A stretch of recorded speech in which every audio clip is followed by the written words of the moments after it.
Quand la justice se confond avec la guerre, qui écrit vraiment l'histoire du Burkina Faso?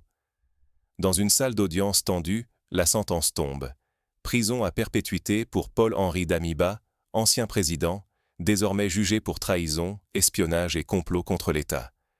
Mais ce jugement n'est pas un simple verdict juridique. C'est le point de départ d'une bataille invisible, un affrontement où le drapeau national se mêle aux ombres d'intérêts étrangers. Damiba, autrefois célébré comme le libérateur face au chaos, se retrouve soudain dans le rôle du traître.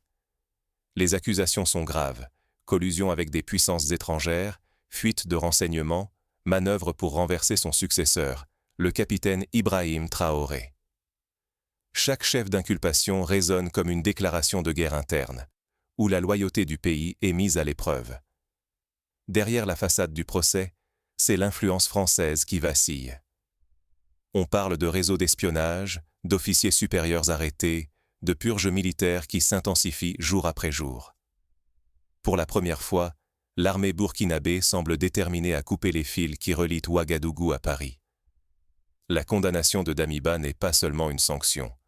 Elle marque la fracture entre deux mondes, celui de la dépendance coloniale et celui d'une indépendance durement conquise par le feu. Mais ce choix radical n'est pas sans danger.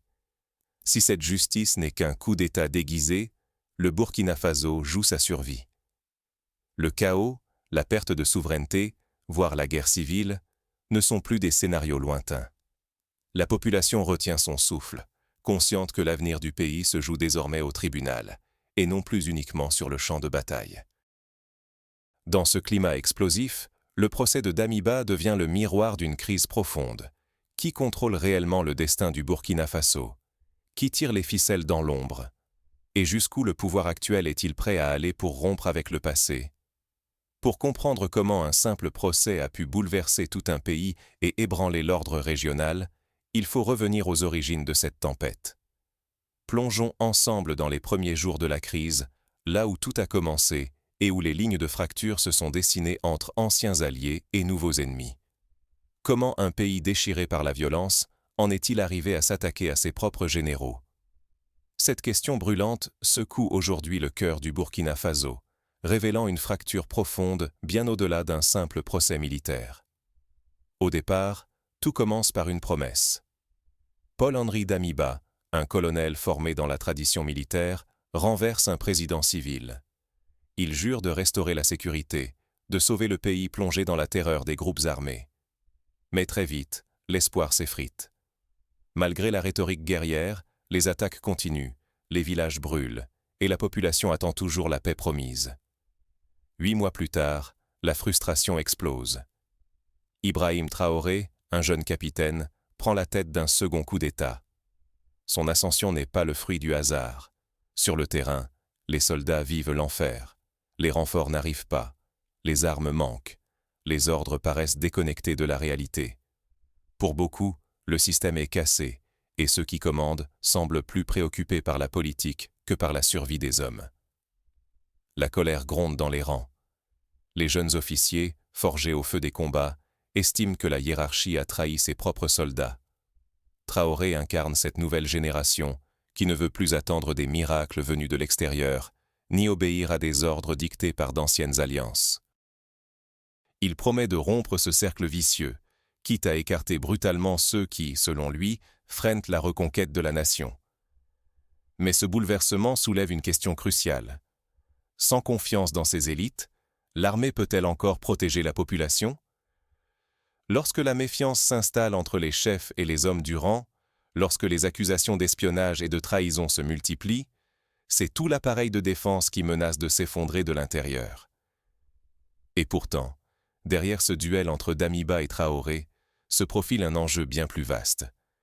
Car l'ombre de la France plane toujours sur le Burkina Faso, tandis que le Sahel entier se prépare à un bouleversement historique.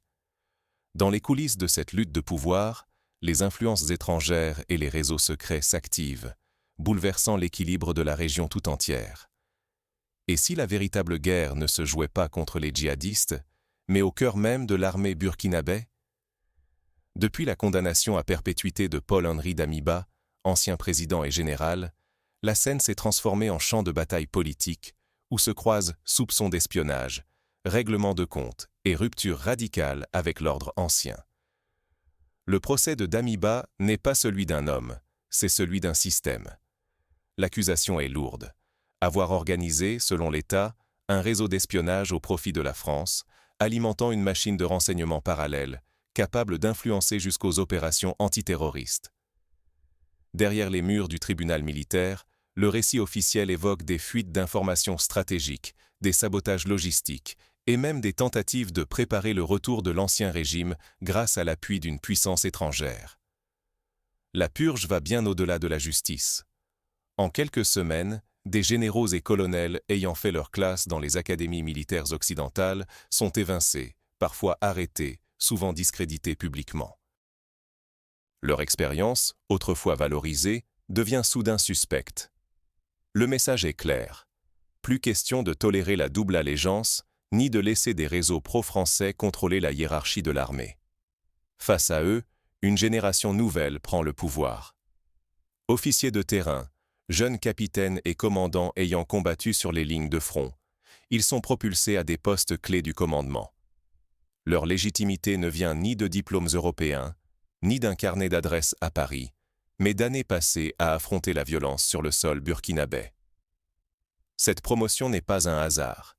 Elle incarne la volonté d'un État de s'émanciper de toute influence étrangère et de reprendre la main sur sa sécurité. Le but affiché par le capitaine Ibrahim Traoré est sans ambiguïté. Affirmer la souveraineté du Burkina Faso, éliminer les poches d'ingérence et s'assurer que les décisions militaires ne répondent plus à des intérêts extérieurs. Cette stratégie s'inscrit dans un contexte régional tendu, où le Mali et le Niger, eux aussi engagés dans une lutte pour leur indépendance, observent et soutiennent cette transformation. Mais ce pari est risqué. En démantelant des réseaux entiers de cadres expérimentés, l'État s'expose à plusieurs dangers. Le risque de fragmentation interne de l'armée, la montée de rivalités incontrôlées, et surtout, l'affaiblissement de la chaîne de commandement au moment où la menace djihadiste n'a jamais été aussi pressante. Si l'unité ne tient pas, le pays pourrait sombrer dans l'instabilité, voire perdre le contrôle de vastes territoires. Pourtant, cette purge est aussi perçue comme un acte de courage par une partie de la population, lassée des demi-mesures et de la dépendance envers l'Occident. Beaucoup voient dans cette rupture l'espoir d'une véritable indépendance, enfin assumée, même si le prix à payer est élevé. Ce qui se joue aujourd'hui dépasse le simple cadre militaire.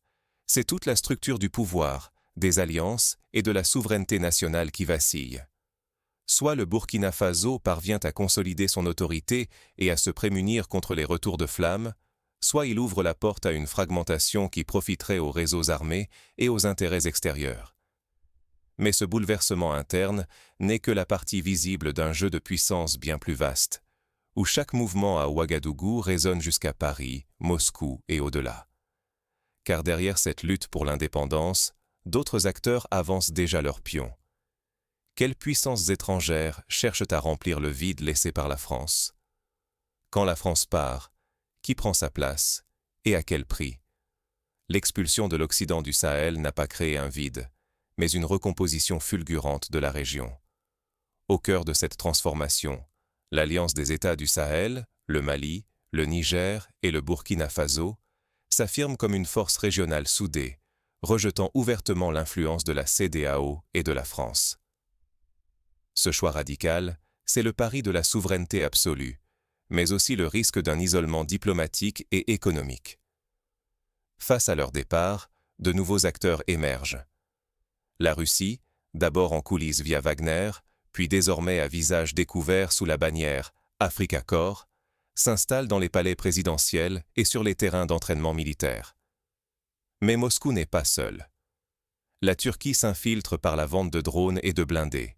La Chine propose ses investissements massifs, ses chantiers et ses infrastructures. Les pays du Golfe, eux, avancent masqués, nouant des accords énergétiques et sécuritaires.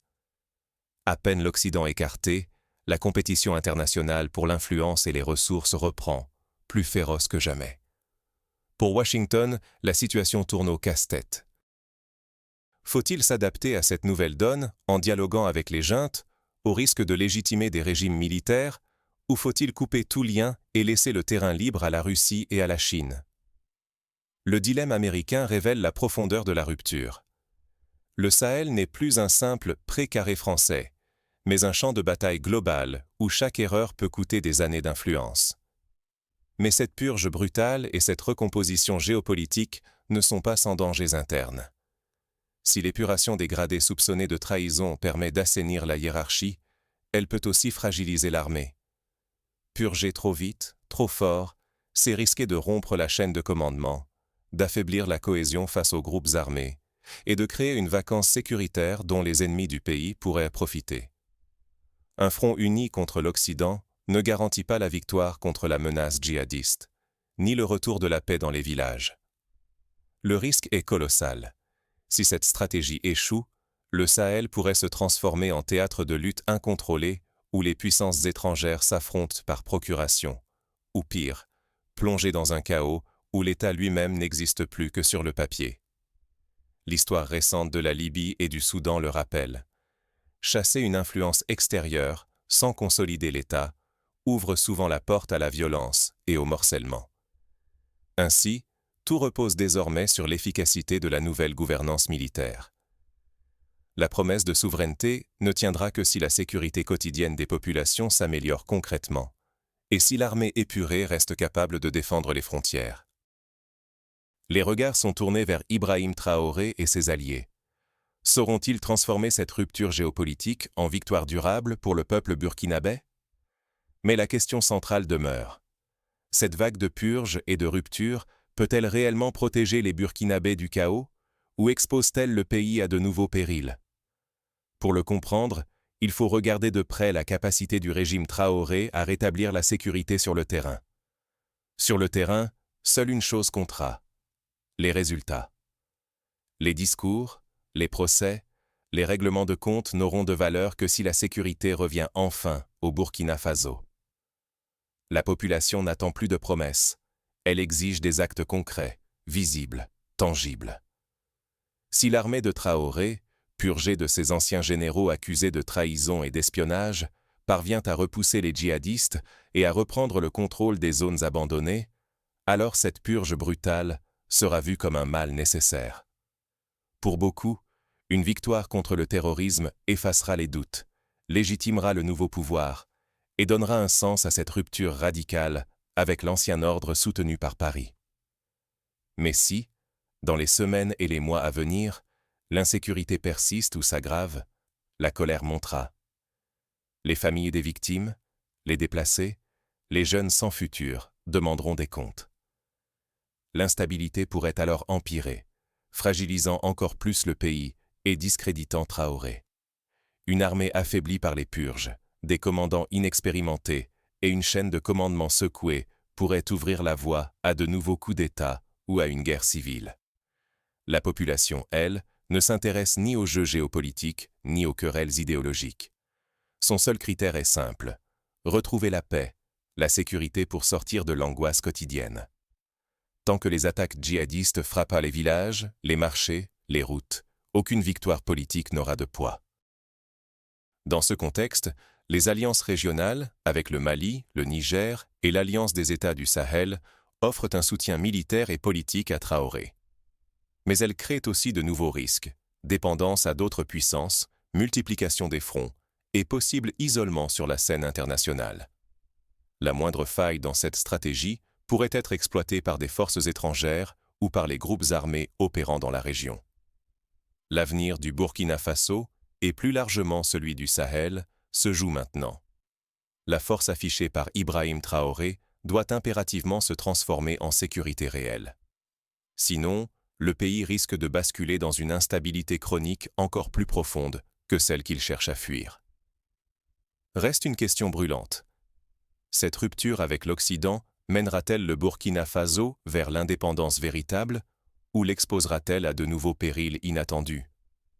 Dans un instant, nous verrons comment Traoré tente de réinventer la souveraineté du pays en s'alliant à de nouveaux acteurs, mais aussi quels dangers et quelles opportunités cela ouvre pour le peuple burkinabé. Le procès est terminé, mais le vrai verdict sera prononcé dans la rue et sur le front.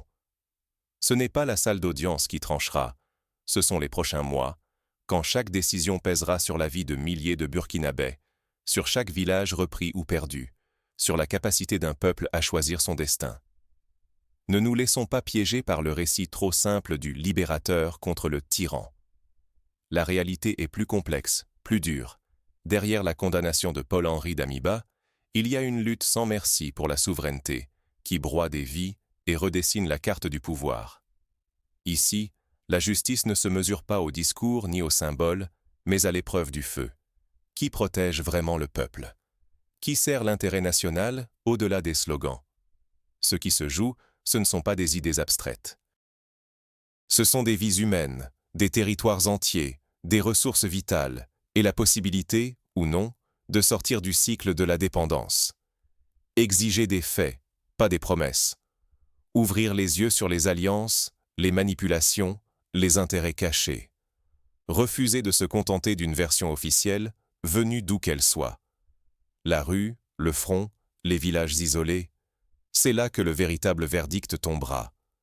Là où l'autorité doit prouver qu'elle n'est pas qu'un récit, mais une force réelle, capable de défendre et d'unir.